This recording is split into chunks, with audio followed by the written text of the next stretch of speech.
Welcome to Decentralized News, our weekly coverage of the major headlines in Bitcoin and the cryptocurrency space. I'm your host, Piter, joined as always by Ozzy. There's a ton to get to, so let's jump right in, but please do your own research. This is not financial advice. And if you're enjoying the content, please consider liking and subscribing. It means the world to us. We are recording on December 4th. I just checked the price. We're at 42K, up 6% on the 24 hours. Broke through 40 not that long ago.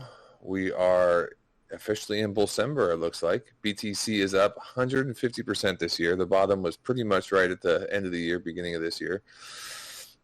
Just a couple of milestones. President of El Salvador tweeted their Bitcoin investment is up $3.6 million. And that's besides all the accomplishments they've made there. Michael Saylor's MicroStrategy investment, and this was at around 40,000, is at 1.6 billion in unrealized profit. And there are people asking, will he be the world's first trillionaire? And another little milestone real quick, BTC non-zero addresses surpassed 50 million for the first time ever. Of a population of about 8 billion in the world, we are still early considering all this. Yeah, and that's crazy to think about. That there's only 50 million addresses that have non-zero balance, and that doesn't necessarily mean that there are 50 million people, because if you think about 50 million non-zero addresses, a ton of those are exchanges. Many people have multiple Bitcoin wallets that might not have zero funds. We're talking about a very early start. You could fit 50 million into a billion a lot of times. Yeah, no doubt about it. The percentages are very low.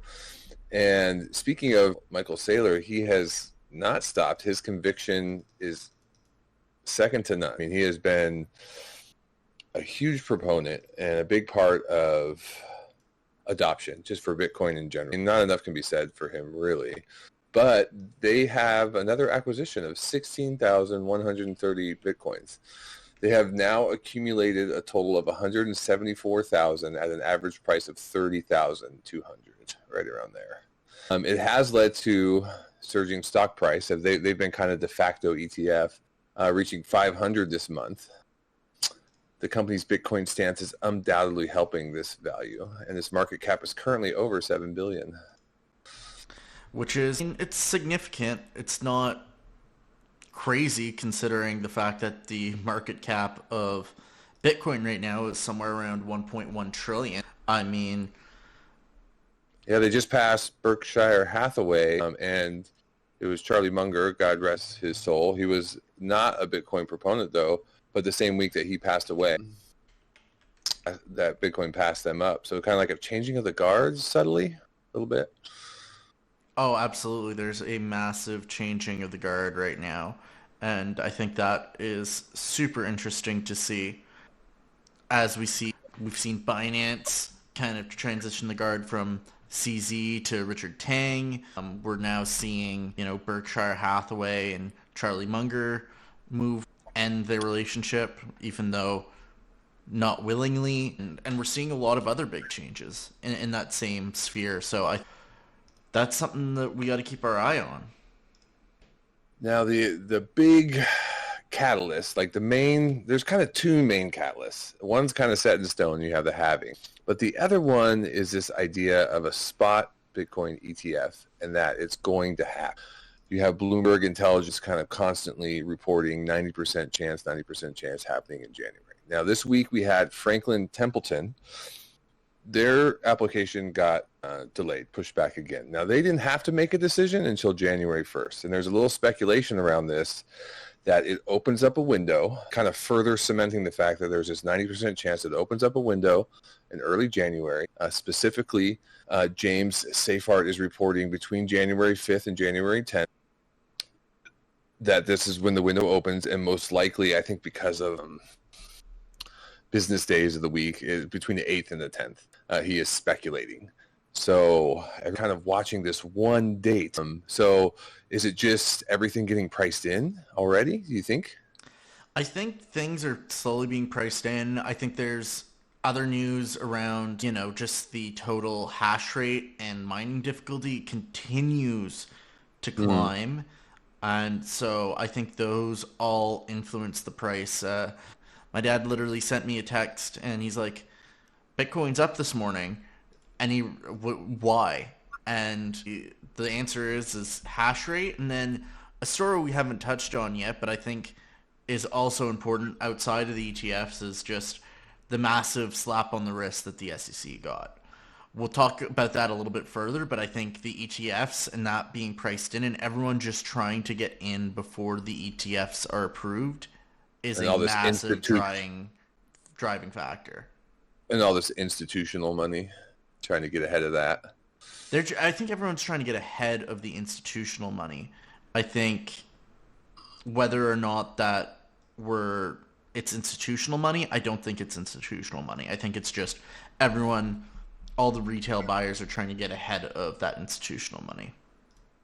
I mean, looking at this chart here, I can't help but think about this, and that and like this SEC story, well, we can actually do it next before we do the other one, because it does highlight the fact that they don't even necessarily have to have a good case and they can do this. But if they delay the ARC, the ARC 21 that's due on, when is that one? That's the first one that's due. It's 8th or the 10th of January.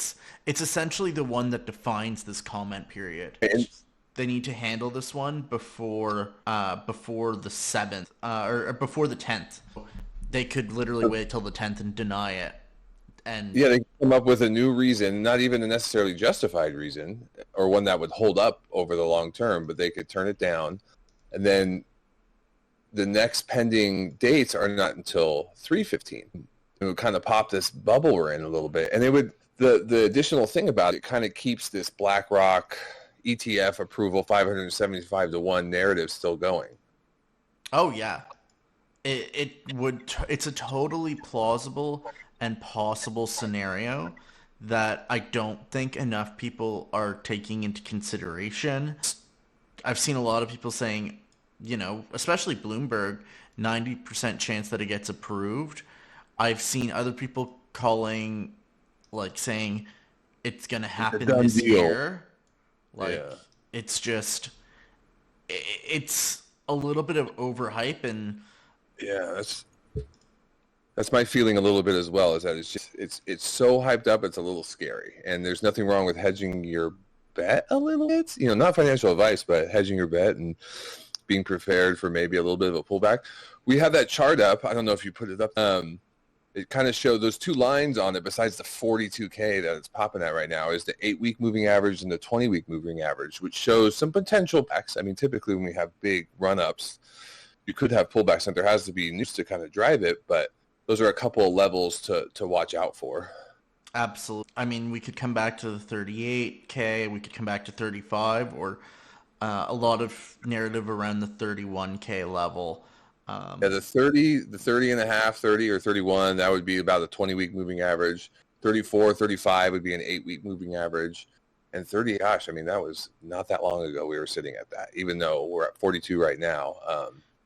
Pullbacks are not unheard of in big moves, and we're in an increased volatile, market. So it just takes the rights. But the only one I can really imagine would be one like that, with the ETF bubble getting popped a little bit. Absolutely. I think there's a lot of things for potential denial at that point. There's just too many factors in the wind right now, and so being smart and careful about things is definitely something to take into considerations. Well, the story we were talking about was this U.S. judge that threatened the SEC. You want to go into that one a little bit? Yeah, let's talk about that because it plays into our narrative of they could just deny ARC with not necessarily valid reasons, because they've just kind of threatened, the SEC's been threatened by a U.S. judge for false arguments in the debt box case. So the U.S. judge threatened them with sanctions after the SEC used false arguments in a case against the crypto firm Debtbox. The Chief Judge Robert J. Shelby of Utah said that the SEC attorneys could be sanctioned for making misleading arguments, after originally suing Debtbox in July, alleging that the company had planned to sell unregistered securities called node licenses, and that Debtbox alleged efforts to transfer its assets and investor funds to ease. So this was incredible, because on top of that, Debtbox had not been doing super well in its case. They'd been kind of slapped with a temporary restraining order in August. And then when they proved that the allegations were false, Shelby was like, you've done irreparable harm to Debtbox. Yes. And so that's major. And that's a huge statement to see someone, especially another judge other than Judge Torres, step up in defense of crypto investors. Yeah, I've seen, the SEC kind of take a couple of step backs, but it hasn't slowed them down as much as remember when the XRP case came out, we have an update from that. You consider kind of a big win for the crypto community, and then you had this one out, considered a win, but it still hasn't. They're still going after Binance. They were the only ones that didn't set, and they've just shown no signs of slowing down at the same time. Yeah, they haven't shown many signs of slowing down, and I think that is a bit concerning, but these big wins that we see from, crypto companies, I think is a major rallying cry. It makes cases like Kraken look like they're more likely to just get completely dissolved. The Coinbase case, and seeing that resolved, then maybe seeing a very minor resolution to the rest of the Binance case. I think there are tons of arguments that are showing that the SEC is going to just continue being bulldogged and slapped down for its action by not only the crypto community, but by the federal justice system in the U.S. Yeah, and with an election, it will put pressure on lawmakers and candidates to have a plan for what they're going to do with crypto. So it'll be interesting to see how that plays out as well here. Briefly, and SEC met on November 30th. I haven't seen any news come out of this. On November 30th, they did meet in closed-door dialogues. I think they had to meet. It was court order, but it was seen as a big step towards finality to the lawsuit. The meeting was going to cover topics like settlement of administrative proceedings, injunctive actions, litigated related materials, and the resolution of litigation claims. Talk of a potential settlement has been abounding for a month now. Additionally, reports suggested that the SEC had demanded $770 million in fines to get the crypto. Ripple rejected such a settlement with discussions likely to become more serious at this meeting. So we'll see. That would be a nice chapter to close and to the bull market, I would think. I think it could. I think it could really feed the bull to see XRP close and maybe see Judge Torres's original kind of evaluation also settle. That could be huge, and kind of see that take a more firm and final stance. If you're enjoying the content, please do like and subscribe. We do appreciate it. Most of our viewers are not subscribers, so if you'd like a weekly update on all the big news in crypto, just hit that subscribe button right now. We can get into a couple of kind of Bitcoin game theory stories, I guess you'd call them. I think that's a good summary of them. One of those stories is US Space Force Major Jason Lowery, who penned the book Soft War, and an argument that we've both been fairly in support of in previous shows, has continued to pen an open letter to the U.S. Defense Innovation Board, strategic importance of Bitcoin beyond its common perception as a monetary system. So this is pretty big. He's continuing his fight despite being told to remove his book from circulation. He elaborates on how a proof of work system could act as a deterrent against cyber attack. This approach in the digital domain could mirror physical security strategies in other domains like land, sea, air. And so pretty interesting to see him come out so strongly again, despite being shut down previously. Yeah, the other thing he mentioned in his book, and by the way, it's still available as a PDF online. You cannot buy it anymore, but it's still viewable if you're very interested in seeing. One of the other things he argued in this book that I thought was just a really interesting concept is that it's the right to have Bitcoin is similar to the right to bear arms. So using it as like this in the digital domain, security, physical security. But also that individual citizens have a right to own Bitcoin just like they have a right to bear arms. I thought that was kind of an interesting concept. I'd never heard that before. Yeah, I hadn't heard that before, and it makes a lot of sense. And I think it's a little different angle to access. Yeah, absolutely. So arm yourself against the banks. That's a strong argument. I don't think he would necessarily back you up on that. Arm yourself against the store of kind of how it sings in my head a little bit. But the other game theory story, and this isn't the story actually. One of I just wanted to bring this up quickly. It was just a tweet that I saw from Max Kaiser about how Qatar was going to start investing with their sovereign fund, just invest into Bitcoin. It sounds like they were just going to buy the physical asset, not necessarily mining, which is what this one is about. But I just wanted to back that up. That was a kind of a tweet that was floating around. This one about Bhutan, which we brought up earlier. So when the bankruptcies happened for BlockFi and Celsius, kind of forced the government to expose its digital asset investment, and we learned it became the first known country to have a sovereign with Bitcoin mining and to own Bitcoins. So it's kind of like the first known case of that. Now, Forbes has this article where they identified 4 mines that they're actually running in the game, and they have like light footage. It's kind of an interesting article. They go into the but several sources inside Bhutan told Forbes that the mines are now an open secret, though neither the government nor DHI have, which I believe is the sovereign fund, have formally disclosed their existence.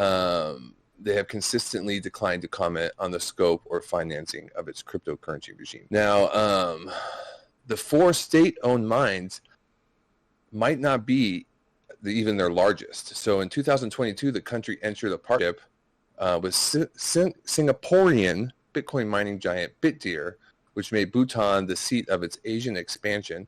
In March, Bitdeer broke ground on the mine in a southern town.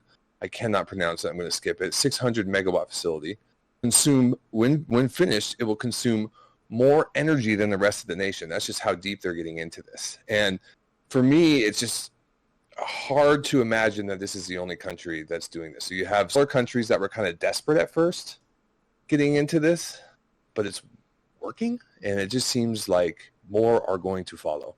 I think it really depends.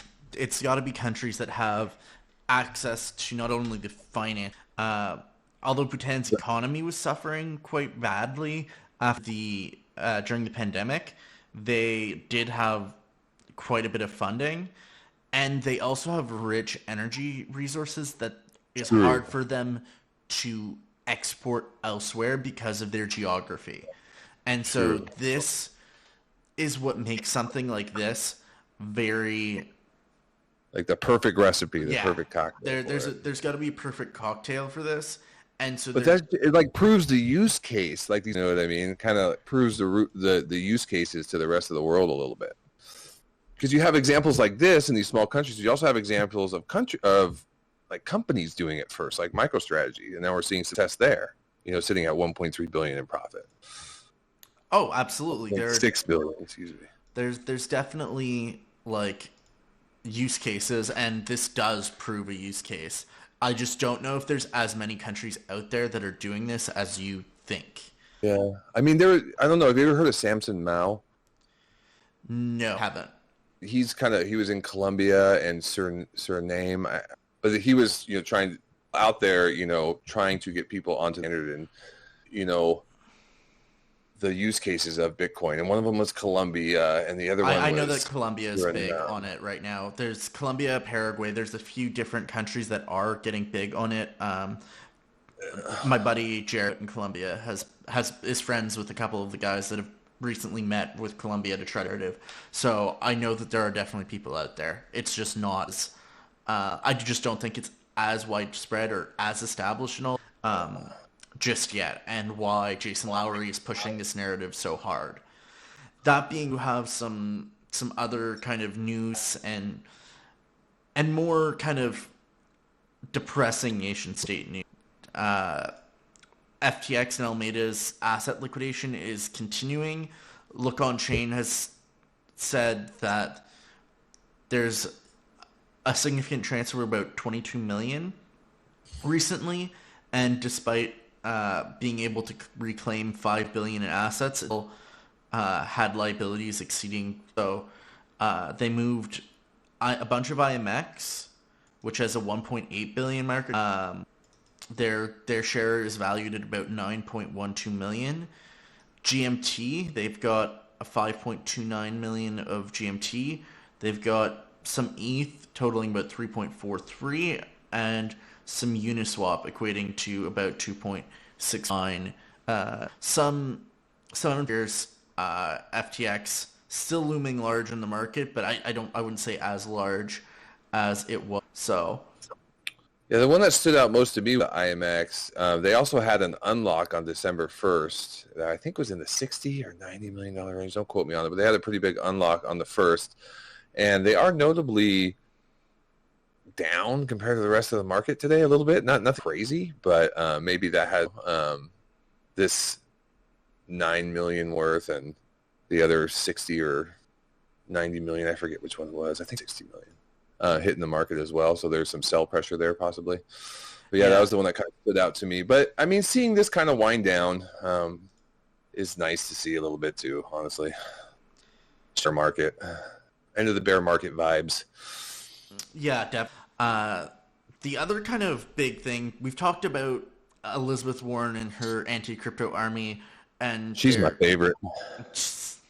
Yes, she totally is. And her letters to the White, kind of basically campaigning for accountability on terror-related crypto. They've, in that second letter, was written on November 9th, they claimed that Circle does not prevent illicit activities based on recently published studies and reports of law enforcement. This was signed alongside Sherrod Brown of Ohio, and is kind of the second letter that came from the Address Crypto Financerism group. Circle has, however, said that neither Justin Sun, who is associated with Tron, and Huobi Global, nor any entity controlled by Sun have accounts with Circle, and that there are financing activities related. This is super interesting. They've also said that even though the U.S. hasn't specifically designated Justin Sun or his entities as specially designated nationals, which is a law that kind of prohibits some of the banking and specific interactions with them, Circle had terminated all accounts held by Justin Sun and his companies in February of 2023. So well before these letters were penned. So this is something that is just another Elizabeth Warren aid. With Dude, can I just say the irony with this is the November 9th letter was called the Campaign for Accountability. And, kind of what has turned out to be fairly bogus Wall Street Journal reporting and, accusing Circle of things that they're basically refuting and have some proof out. The irony is not lost on me. And it even goes back to like the whole SEC thing and this ETF, cancellation or delay. The governments will do what it needs, will say or do what it wants to do sometimes, whether it's true or not. Yeah. Anyway, Campaign for Accountability. I couldn't help but laugh at that one. Yeah, so this is kind of interesting because we've also recently reported that Circle is trying to potentially IPO. So definitely interested to see Circle fight back against Elizabeth Warren. Maybe she got refused being part of their ICO. Uh, now you're talking. That being said, and kind of talking about stablecoins, Binance has officially announced that they are ceasing support for BUSD as of December 15th, so 11 days from the day of recording.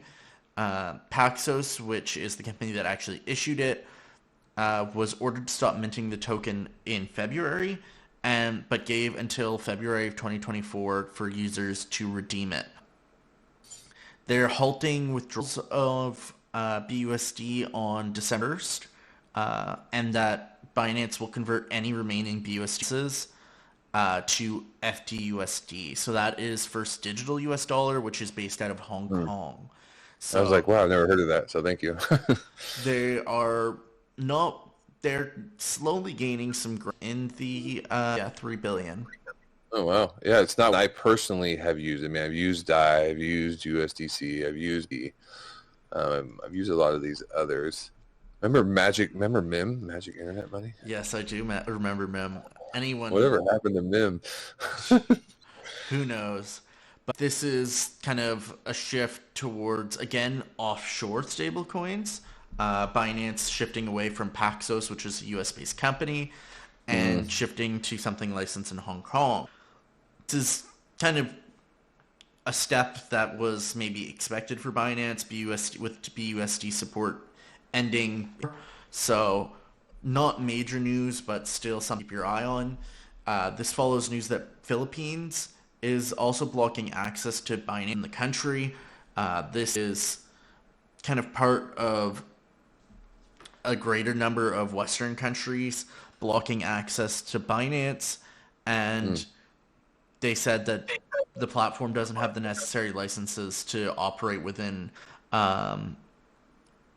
It's generally not really major. They're saying that Binance has 3 months to allow Filipino investors to close their positions and withdraw their investments.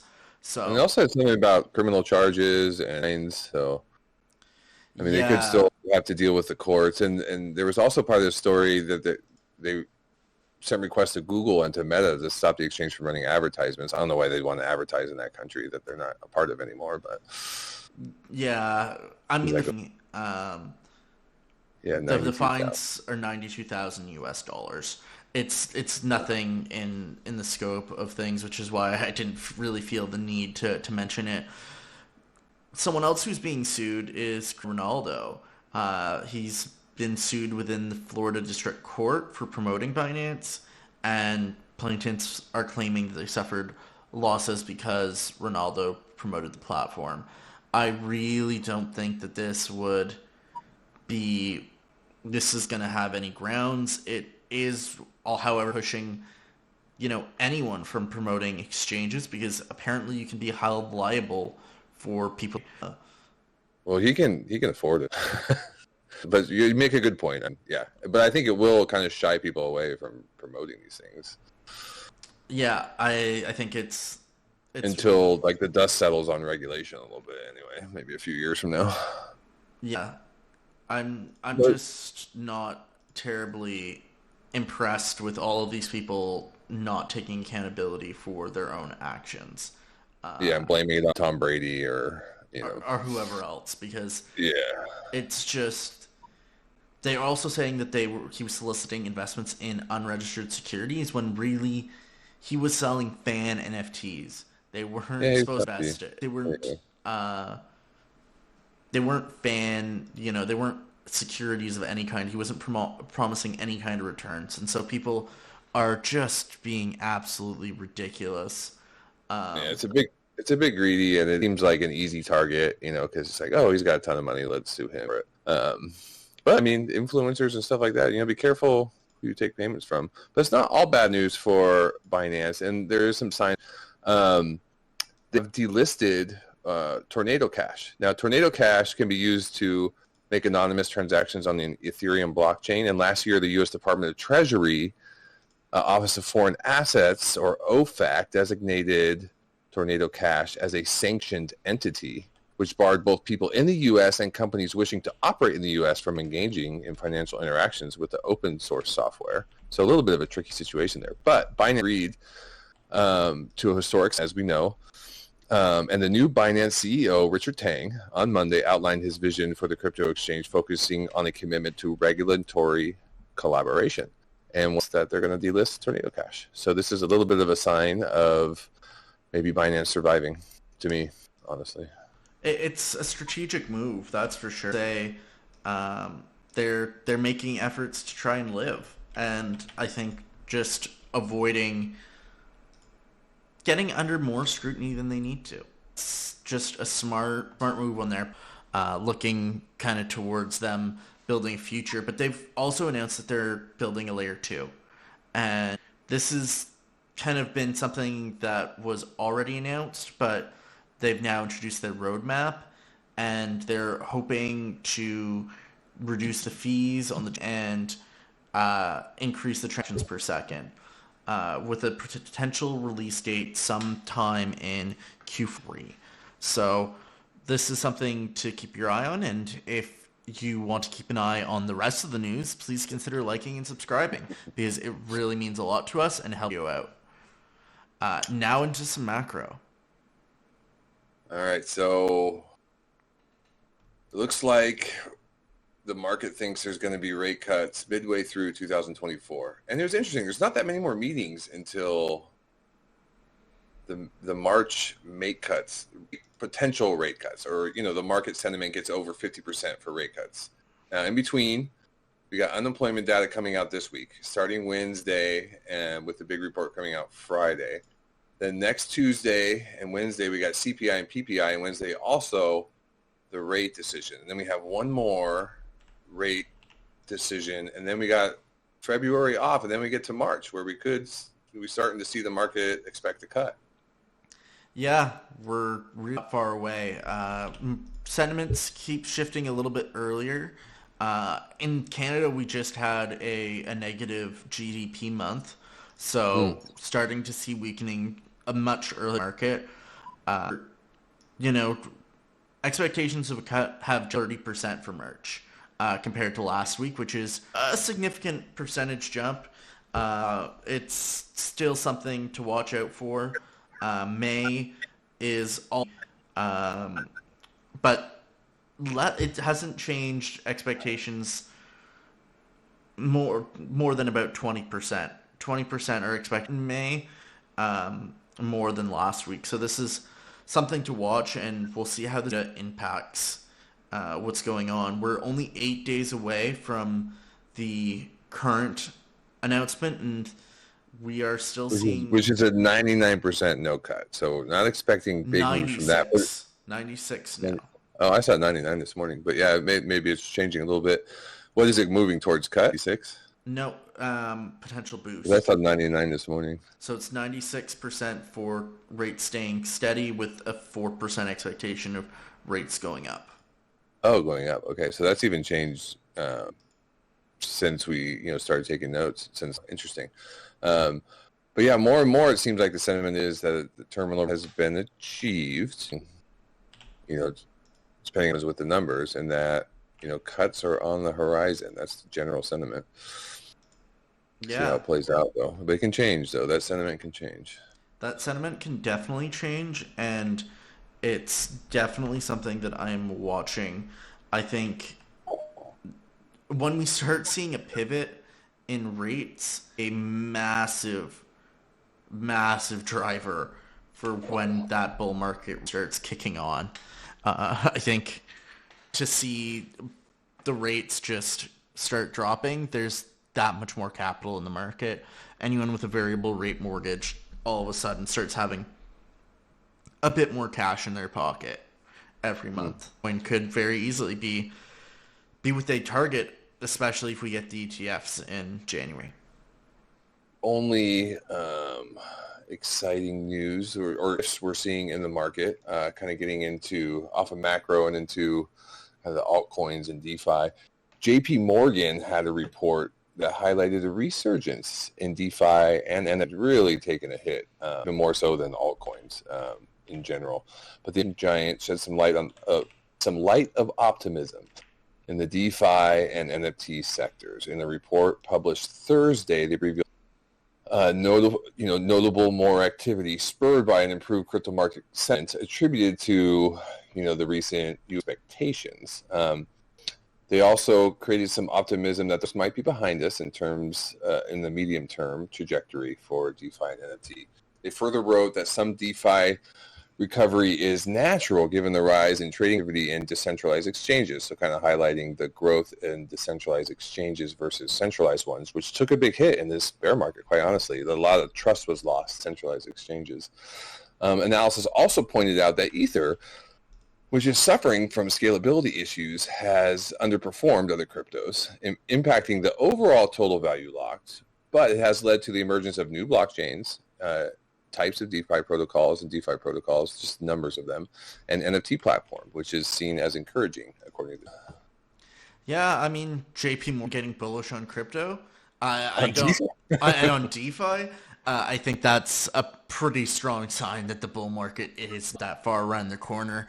I think the other major thing that shows the bull market's not that far around the corner is that GTA 6, which is set to come out just after this is released, has the potential to reveal that crypto rewards are integrated in this updated version, and there's a lot of gamers that are looking forward to this trailer.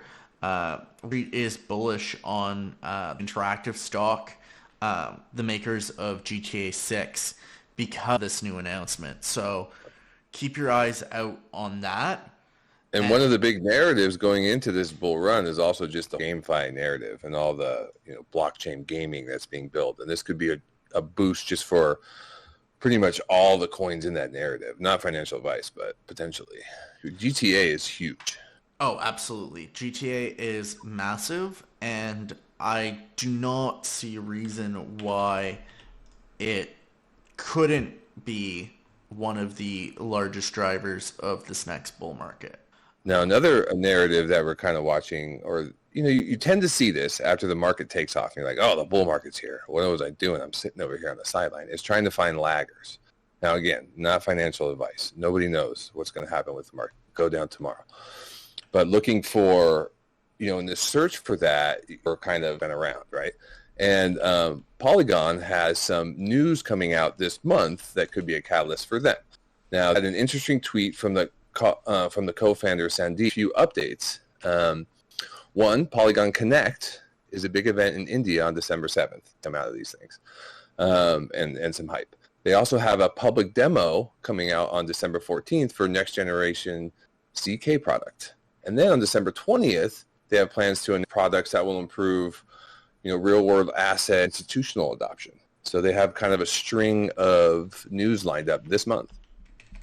And that is also very, very, very demonstrative of a bull market coming, because everyone has announcements all of the time, and just showing they got a lot of announcements and a lot of. This has nothing to do with their their Polygon 2.0. Nothing. No. So it's just showing, they've got a lot of growth coming, and they're willing to put their marketing dollars and these announcements behind it because they know that it's worth it. That being said, Chainlink is also trying to make some news. They've announced that their staking upgrade is live, which is expanding the pool to 45 million link. There's going to be general access for this month, so a week from today, and you can stake up to 15,000 link until it fills. So yeah, early access is open now. I really did not qualify, but and it looked a little complicated, so you could potentially be qualified right now. But yeah, open general access December 11th. Yeah, so keep your eye on that, and I think there's Horizon. So start exciting time. Yeah, start allocating your portfolios. Not financial advice. Yeah, start looking at what you think big in the next bull market. We want to thank you for watching Decentralized News, because we will be big this bull market, and you can tell everybody that you knew before we blew up. So please consider subscribing to catch those videos as soon as they drop. We're really aiming to provide unfiltered content and help this space grow. So remember, we're not financial advisors and we're not providing financial advice. We're presenting our show for educational and entertainment purposes only, and we want to thank you for your support and to remind you to stay tuned for our next episode.